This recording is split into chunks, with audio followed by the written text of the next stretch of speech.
Good morning दोस्तों। सुबह की गर्मा गर्म चाय के साथ मैं हूं आपका दोस्त ऋतुराज। नया दिन है, नई सुबह है, तो नई जानकारियां भी होनी चाहिए। करंट अफेयर्स के साथ, डेली का करंट अफेयर्स के साथ मैं आपके लिए लेकर आया हूं क्विज। सब्सक्राइब करिए मेरे चैनल को। अगर वीडियो पसंद आए तो लाइक करना ना भूलिए।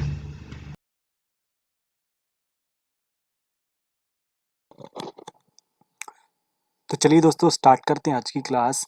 जान लेते हैं 20 अक्टूबर के दिन क्या प्रमुख घटनाएं हुई थी। 20 अक्टूबर के दिन 1568 में मुगल सम्राट अकबर ने चित्तौड़गढ़ पर हमला किया था। 20 अक्टूबर सन 1774 में कलकत्ता, तत्कालीन कलकत्ता जिसको बोला जाता था, अभी कोलकाता बोला जाता है, उस टाइम पर कलकत्ता बोला जाता था, भारत की राजधानी बनी थी। अंग्रेजों ने 1774 में कलकत्ता को भारत की राजधानी बनाई थी। सन 1962 में चीन ने भारत पर हमला किया और अरुणाचल प्रदेश के रास्ते भारत के अंदर तक प्रवेश करने की कोशिश भी की थी। सन 1971 में भारत के उत्तरकाशी में 6.8 तीव्रता के भूकंप से 1000 से ज्यादा लोगों की मौत हुई थी आज ही के दिन। सन 1973 में ऑस्ट्रेलिया की राजधानी सिडनी में ओपेरा हाउस को पहली बार जनता के लिए खोला गया था, सन 1773 में। सन 2011 में लीबिया पर 40 साल एक छत्र राज करने वाले तानाशाह मोहम्मद गद्दाफी को गृह युद्ध में मार दिया गया था। सन 2011 में लीबिया के जो तानाशाह थे मोहम्मद गद्दाफी, बहुत फेमस थे ये गद्दाफी थे, तानाशाह बोला जाता था इनको, डिक्टेटर बोला जाता था इनको। गृह युद्ध जो चल रहा था उन्हीं के ही देश में, वहां पर लोगों ने इनको मार दिया था। चलिए देख लेते हैं आज के दिन 20 अक्टूबर के दिन विश्व ऑस्टियोपोरोसिस दिवस मनाया जाता है। ऑस्टियोपोरोसिस दिवस मनाया जाता है, तो इसके बारे में जान लेते हैं। वर्ल्ड ऑस्टियोपोरोसिस डे प्रतिवर्ष 20 अक्टूबर को मनाया जाता है। यह दिवस ऑस्टियोपोरोसिस की रोकथाम, निदान एवं उपचार के लिए वैश्विक जागरूकता पैदा करने के लिए प्रतिवर्ष मनाया जाता है, समर्पित किया है। इसीलिए इस वर्ष को इस वर्ष का जो दिवस का जो विषय है वह क्या है? अपनी हड्डियों को प्यार करें तथा अपने भविष्य को सुरक्षित करें। तो इस बार का जो इनका दिवस है, इसके हिसाब से जो जो इस बार का जो थीम माना गया है वो क्या है? अपनी हड्डियों को प्यार करें और अपने भविष्य को सुरक्षित करें। तो एक बात यहाँ पे आती है कि ऑस्टियोपोरोसिस जो है वो होता क्या है? तो आप देखते होंगे कुछ लोगों की जो पीठ जो है वो आगे की तरफ झुक जाती है, पीठ जो निकल जाती है, जिसको हम नॉर्मली अपनी भाषा में बोलते हैं कुबड़ निकल जाना। तो वो यही एक जो बीमारी है वो यही कहलाती है। आपकी जो रीढ़ की हड्डी होती है वो बेंड हो जाती है और आप आगे की तरफ झुक जाते हैं, आपकी जो पीठ है वो बाहर की तरफ निकल आती है। तो यही कहलाता है क्या? ऑस्टियोपोरोसिस। ये एक बीमारी है। इसके लक्षण क्या क्या रहते हैं? पीठ में दर्द, समय के साथ लंबाई में कमी होना, शरीर का झुकना या फिर झुकाव होना, कूल्हे या रीढ़ की हड्डी में फ्रैक्चर भी हो जाते हैं। इसके रोकथाम के लिए क्या है? कैल्शियम और विटामिन डी युक्त खाद्य पदार्थों जैसे कि दूध, दही, हरी पत्तेदार सब्जियों का भरपूर मात्रा में उपयोग करना है, संतुलित आहार में इनका सेवन करना है और प्राकृतिक धूप में संपर्क में रहना है। हड्डियों की क्षति को रोकने के लिए नियमित व्यायाम भी करना चाहिए हमको, डेली एक्सरसाइज करना है। अपनी हड्डियों को मजबूत बनाए रखने के लिए लगातार एक्सरसाइज करते रहें, अपने बॉडी को मूवमेंट में रखें और साथ ही साथ सबसे ज़्यादा इम्पोर्टेंट धूम्रपान एवं शराब का सेवन करने से बचना है। यहाँ पे मैंने लिखा है हद से ज़्यादा, पर यहाँ पे अगर आप ना ही करें तो ज़्यादा अच्छा है, क्योंकि कुछ भी हो शराब है तो नुकसानदायक। तो यहाँ पे धूम्रपान और शराब का सेवन करने से बचना है, जिससे कि हम अपनी हड्डियों को मजबूत बना सकते हैं। और यही इस बार की जो थीम है हमारी कि अपनी हड्डियों को प्यार करें और भविष्य को अपने सुरक्षित करें। चलिए, तो ये हमने देख लिया क्या? विश्व ऑस्टियोपोरोसिस दिवस 20 अक्टूबर के दिन मनाया जाता है। तो चलिए वापस आ जाते हैं अपने करंट अफेयर्स के क्विज की तरफ। तो पहला क्वेश्चन है यहाँ पर, कौन व्यक्ति हाल ही में यूनेस्को में भारत के अगले स्थायी प्रतिनिधि नियुक्त किए गए हैं? चलिए इसका आंसर आपको देना है। हाल ही में यूनेस्को में भारत के अगले स्थायी प्रतिनिधि किसको नियुक्त किया गया है? ऑप्शन है आपके पास सुरेंद्र पाल सिंह, जितिन राव, विशाल वी शर्मा या फिर ऋषभ एस सिन्हा। चलिए इसका आंसर आप मुझे कमेंट में दीजिए क्या रहने वाला है। हाल ही में यूनेस्को में भारत के अगले स्थायी प्रतिनिधि किसको नियुक्त किया गया है?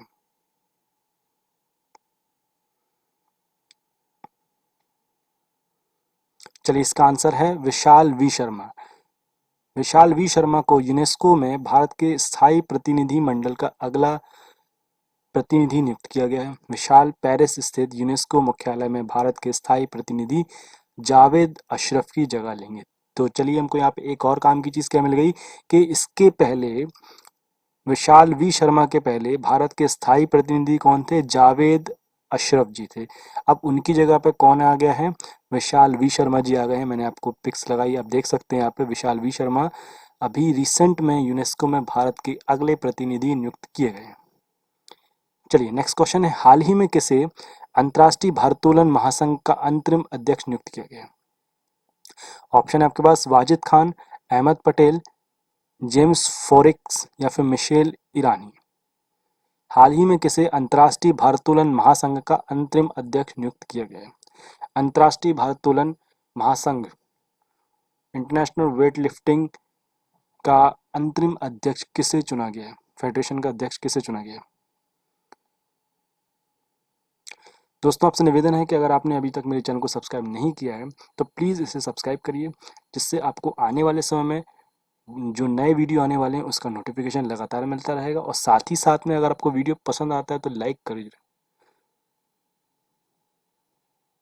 चलिए, इसका आंसर रहने वाला है मिशेल ईरानी। अंतर्राष्ट्रीय भारोत्तोलन महासंघ IWF, जिसको बोला जाता है इंटरनेशनल वेटलिफ्टिंग फेडरेशन, ने मिशेल ईरानी को अपना अंतरिम अध्यक्ष नियुक्त किया। ईरानी IMF की मेडिकल समिति के अध्यक्ष हैं और वो पूर्व में IWF की डोपिंग रोधी समिति के अध्यक्ष भी रह चुके हैं। तो यहाँ पे हमको दो तीन चीज़ क्या मिल गई भाई कि यहाँ पे मिशेल ईरानी को अंतरिम अध्यक्ष नियुक्त किया गया है, साथ ही साथ में ये मेडिकल टीम के अध्यक्ष भी हैं और पूर्व में डोपिंग रोधी एंड जो जो उनकी कमेटी होती है जो कि डोपिंग को रोकती है, डोपिंग रोधी जो समिति कहलाती है, उसके अध्यक्ष भी रह चुके हैं मिशेल ईरानी जी। चलिए, आगे बात करेंगे, हाल ही में कौन हाफ मैराथन चैंपियन गिंडिया गिंडिया में 2020 की ब्रांड एम्बेसडर बनी है? गिंडिया की ब्रांड एम्बेसडर बनी है कौन हाफ मैराथन चैंपियन? ऑप्शन है आपके पास ब्रिगेड कोसगेल, कास्टिना डिटा, पोला रैटक्लिफ या फिर नाओको ताकाहासी। चलिए, आप बताइए इसका आंसर क्या रहने वाला है। हाफ मैराथन चैंपियन गिंडिया 2020 की ब्रांड एम्बेसडर किसे नियुक्त किया गया है? चलिए,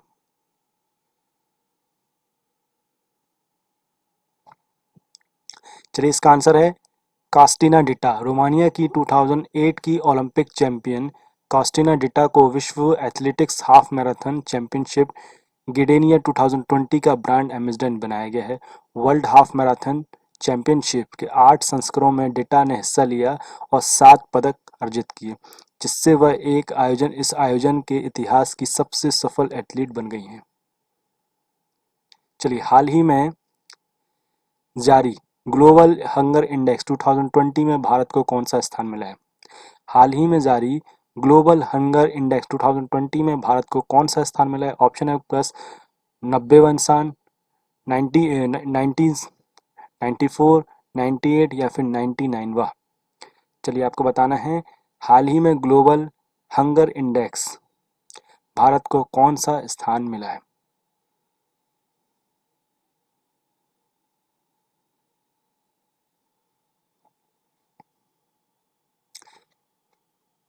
दोस्तों, आपसे निवेदन है अगर आपको इन क्वेश्चंस के आंसर आते हैं तो प्लीज़ आंसर कमेंट जरूर करते चलिए,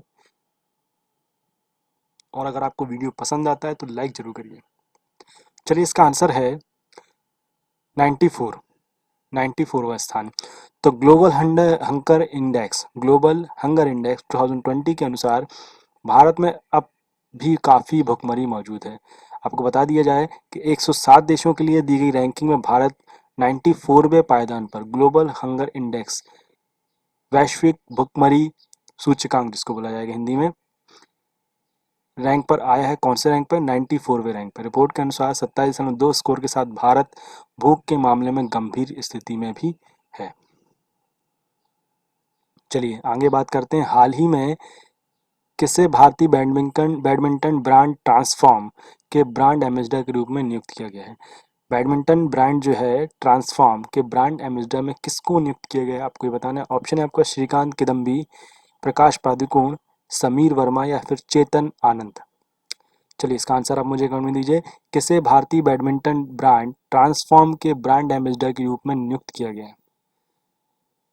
बैडमिंटन ब्रांड है ट्रांसफॉर्म, इसके नए ब्रांड एम्बेसडर किसको नियुक्त किया है आपको ये बताना है। ऑप्शन है आपका श्रीकांत किदम्बी, प्रकाश पादुकोण, समीर वर्मा या फिर चेतन आनंद। चलिए इसका आंसर है चेतन आनंद। राष्ट्रमंडल खेलों के पदक विजेता शटलर चेतन आनंद को भारत के पहले बैडमिंटन ब्रांड ट्रांसफॉर्म ने अपना ब्रांड एम्बेसडर नियुक्त किया है।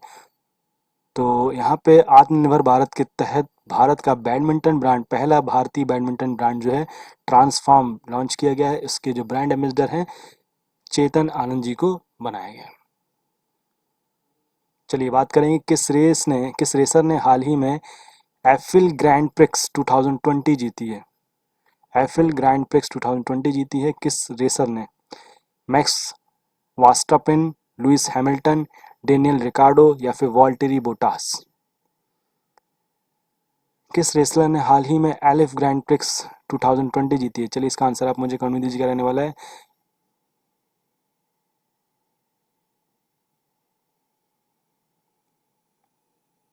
चलिए इसका आंसर है लुइस हैमिल्टन। लुइस हैमिल्टन ने जर्मनी में नूरबर्ग के नूरबर्गिंग में आयोजित ग्रैंड प्रिक्स 2020 जीत ली। इस जीत के साथ formula one F1 race one जिसे बोला जाता है में 91 जीत के माइकल शूमाकर के रिकॉर्ड की बराबरी भी कर ली है। इसके साथ ही उन्हें फॉर्मूला वन में अपने 7वें चैंपियनशिप खिताब की ओर एक और कदम बढ़ा लिया। तो यहाँ पे लुइस हैमिल्टन के बारे में क्या चीज़ें मिल रही है हमको कि लुइस हैमिल्टन ने जर्मनी में नूरबर्गिंग सिटी में आईफिल ग्रैंड प्रिक्स हुई थी, वो जीत ली है। साथ ही साथ में 91 जीत के साथ माइकल शूमाकर की रिकॉर्ड की बराबरी भी कर ली और साथ ही साथ में उन्होंने फार्मूला वन चैंपियनशिप जो है 7वीं बार लगातार जीतकर एक और मतलब 7वीं चैंपियनशिप जीतकर इस रिकॉर्ड की तरफ आगे बढ़े हैं।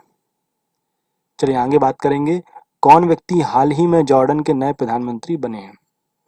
चलिए इसका आंसर आप मुझे दीजिए। हाल ही में किस व्यक्ति को जॉर्डन के नए प्रधानमंत्री के रूप में नियुक्त किया गया? ऑप्शन है आपके पास नासिर अल अहमद, बिशर अल खसावने, आसिफ अल रुखसत या फिर सबीर अल रहमान।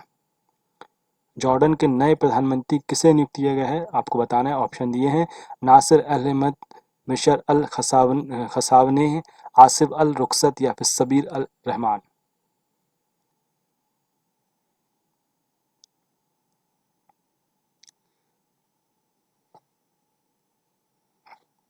चलिए इसका आंसर है जॉर्डन के किंग अब्दुल्ला ने शाही महल के सलाहकार बिशर अल खसावने को देश का नया प्रधानमंत्री नियुक्त किया है। उनकी नियुक्ति उमर रजाक के स्थान पर हुई है। उन्होंने कुछ दिन पहले प्रधानमंत्री पद से इस्तीफा दे दिया था। तो चलिए हमको एक और काम की चीज़ क्या मिल गई, जो उमर रजाक जो थे इसके पहले प्रधानमंत्री थे, मतलब अभी जो नियुक्त हुए हैं उसके पहले उमर रजाक प्रधानमंत्री थे। उन्होंने कुछ समय पहले ही प्रधानमंत्री पद से इस्तीफा दे दिया था। अब कौन बन गए हैं? बिशर अल खसावने बन गए हैं।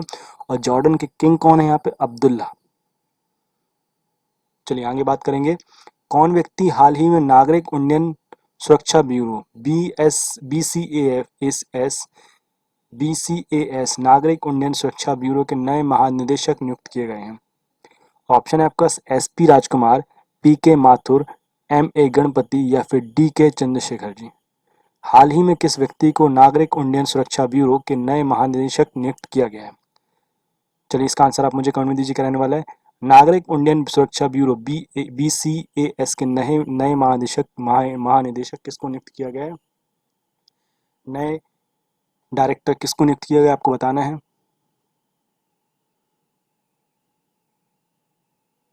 नागरिक उड्डयन सुरक्षा ब्यूरो BCAS के नए महानिदेशक किसको नियुक्त किया गया है? चलिए आंसर दीजिए कमेंट में। चलिए इसका आंसर है M गणपति। कुछ जानकारी देख लेते हैं। वरिष्ठ IPS अधिकारी MA गणपति को नागरिक उड्डयन सुरक्षा ब्यूरो BCAS का महानिदेशक नियुक्त किया गया है। गणपति उत्तराखंड कैडर के 1986 बैच के IPS अधिकारी हैं। उनका कार्यकाल 29 फरवरी 2024 को उनकी सेवानिवृत्ति पर समाप्त हो जाएगा।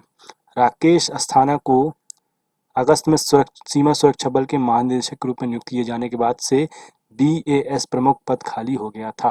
तो यहाँ पे एक हमको काम की चीज़ क्या मिल गई कि राकेश अस्थाना जो थे इसके पहले BCAS जिसको बोलते हैं नागरिक उड्डयन सुरक्षा ब्यूरो के पूर्व में जो प्रमुख थे वो कौन थे, महानिदेशक कौन थे, राकेश अस्थाना जी थे। अब उनको राकेश अस्थाना को कहाँ भेजा दिया है, उनको सशस्त्र सीमा सुरक्षा बल पे पहुंचा दिया, BSF में पहुंचा दिया है। अब जब वो BSF में चले गए तो उनकी जगह खाली हो गई। अब उनकी जगह को खाली जो हो गई थी, अब वह जगह पे कौन आया, उस जगह पे कौन आया, MA गणपति जी आए हैं। उनका कार्यकाल कब तक रहेगा, 29 फरवरी 2024 तक रहेगा, जब वो सेवानिवृत्त हो जाएंगे, रिटायर्ड हो जाएंगे। चलिए, हाल ही में किस भारतीय उद्योगपति को Indo American chambers of commerce ने लाइफ टाइम अचीवमेंट अवार्ड से सम्मानित किया? ऑप्शन है आपके पास मुकेश अंबानी, रतन टाटा, अजीत प्रेमजी या फिर गौतम अडानी। भारतीय उद्योगपति को Indo American chambers of commerce ने लाइफ टाइम अचीवमेंट अवार्ड से सम्मानित किया। चलिए, इसका आंसर दीजिएगा, उन्हें क्या रहने वाला है। चलिए, इसका आंसर है रतन टाटा। भारतीय उद्योगपति रतन टाटा को Indo American chambers of commerce IACC ने अपने ग्लोबल लीडरशिप अवार्ड्स के तहत रतन टाटा को लाइफ टाइम अचीवमेंट अवार्ड से सम्मानित किया है। वर्ष 2011-12 तक टाटा ग्रुप के रेवेन्यू को करीब 100 अरब डॉलर तक पहुंचाने वाले टाटा एक प्रभावशाली उद्योगपति, फिलैंथ्रोपिस्ट और ह्यूमैनिटेरियन भी हैं। चलिए, नेक्स्ट क्वेश्चन की तरफ देखते हैं। किस राज्य की सरकार ने हाल ही में प्रदूषण विरोधी अभियान युद्ध प्रदूषण के विरुद्ध शुरू करने की घोषणा की है? ऑप्शन है आपके पास राजस्थान, दिल्ली, महाराष्ट्र या फिर उड़ीसा। चलिए, इसका आंसर आप मुझे कमेंट में दीजिए। किस राज्य सरकार ने हाल ही में प्रदूषण विरोधी अभियान का नाम है युद्ध प्रदूषण के विरुद्ध शुरू करने की घोषणा की है?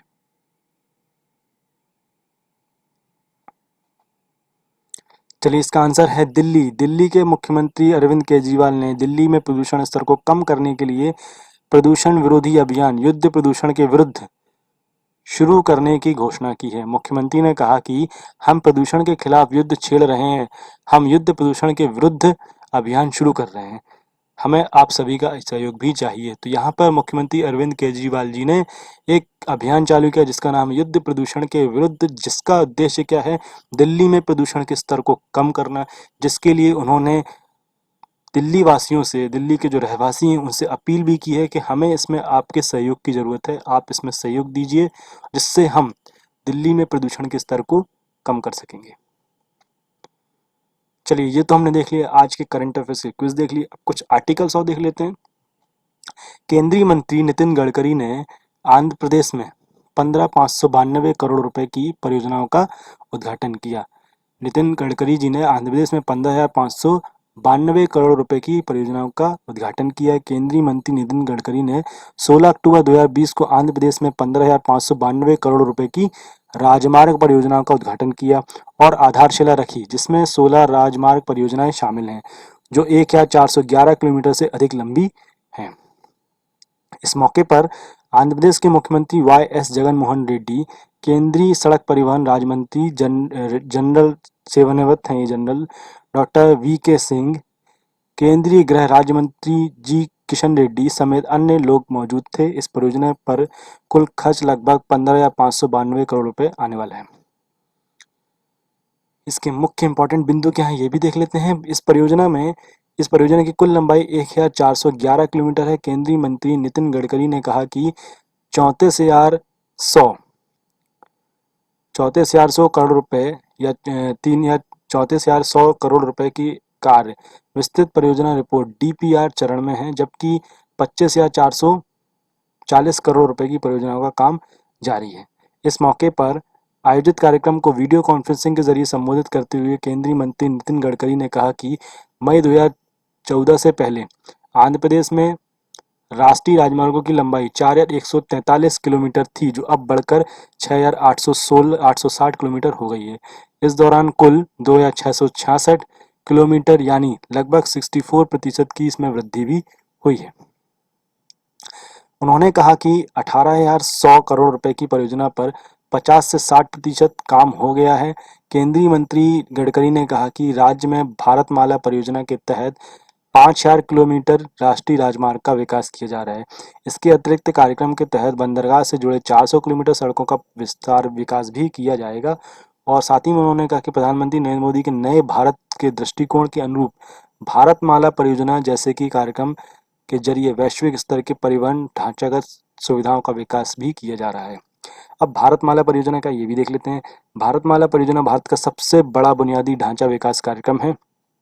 केंद्रीय मंत्री गडकरी ने कहा, भारतमाला परियोजना के तहत Delhi Mumbai expressway, Delhi Amritsar Katra expressway, Chennai Bengaluru expressway जैसी महत्वपूर्ण गलियारों का विकास भी किया जाएगा।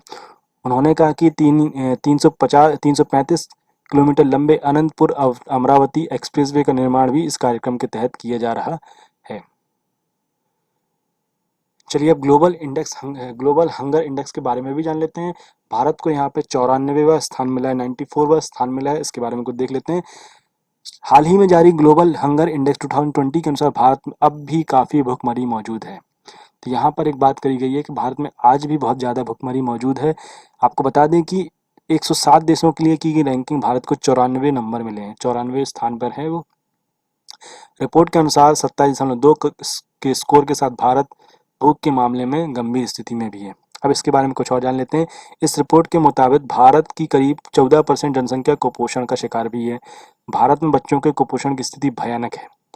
ग्लोबल हंगर इंडेक्स किसी देश में कुपोषित बच्चों का अनुपात 5 साल से कम उम्र वाले बच्चे जिनका वजन या लंबाई उम्र के हिसाब से कम है और 5 साल से कम उम्र वाले बच्चों में मृत्यु दर के आधार पर तैयार की जाती है। तो यहाँ पे एक बहुत ही भयानक स्थिति वाली बात यहाँ पे कही गई, गंभीर स्थिति बताई गई है कि भारत का यहाँ पे 94वां स्थान मिला है यहाँ पे ग्लोबल हंगर इंडेक्स में। और इस रिपोर्ट के अनुसार ये बताया गया कि आज भी भारत में, अभी भी भारत में काफ़ी भुखमरी के हालात मौजूद हैं और लगभग 14% की जनसंख्या जो है वो कुपोषण का शिकार भी है।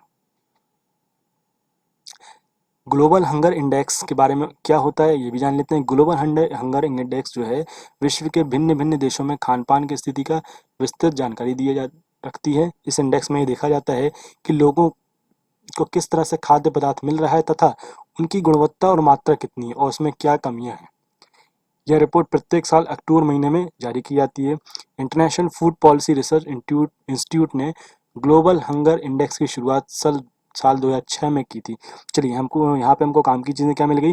ये ग्लोबल हंगर इंडेक्स जो है 2006 में चालू किया गया था। किसने चालू किया था? International food policy research institute ने किया था। ये रिपोर्ट कब होती है जारी? अक्टूबर महीने में होती है।